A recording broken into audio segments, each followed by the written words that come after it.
তোমাদের রানী এবং কথা ফ্যানদের জন্য খারাপ খবর।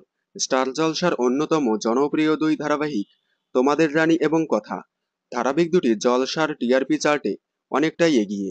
তোমাদের রানী শুরু থেকে টিআরপিতে স্লট লিড করে আসছে। প্রত্যেক সপ্তাহে প্রতিপক্ষ ধারাবাহিকে থেকে টিআরপিতে অনেকটাই এগিয়ে থাকে তোমাদের রানী। সন্ধ্যে 7টা স্লটে কথা ধারাবাহিকটি শুরু থেকে বেশ কয়েক মাস যাবৎ টিআরপিতে পিছিয়ে থাকলেও শেষ পর্যন্ত নিজের জায়গা দখল করে নিয়েছে, এমনকি বেঙ্গল টপার হয়েও দেখিয়েছে। তবে তোমাদের রানী এবং কথা ফ্যানদের জন্য খারাপ খবর। আসছে গীতা এলএলবির জামাই ষষ্ঠী জমজমাট মহাপর্ব।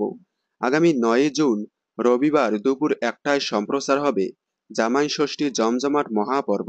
সেখানে সকল ধারাবাহিকের জামাইদেরকে দেখা গেলেও দেখা যাবে না কথা এবং তোমাদের রানী ধারাবাহিকের সদস্যদের। কথা ধারাবাহিকের সামার হুল্লোড়ে সবাইকে দেখা গেলেও গীতা এলএলবির জামাই ষষ্ঠীর জমজমাট মহাপর্বে দেখা যাবে না তাদেরকে। কিন্তু কেন দেখা যাবে না তা এখনো জানা যায়নি। গীতা এলএলবির জামাই ষষ্ঠী মহাপর্বে রানী দুর্জয় এবং এভি কথাকে দেখতে না পেয়ে আপনারা কতটা মিস করবেন কমেন্টে জানাবেন। বিনোদন জগতের সকল আপডেট সবার আগে পেতে চ্যানেলটি সাবস্ক্রাইব করে পাশে থাকা বেল আইকনে ক্লিক করে রাখুন। ধন্যবাদ।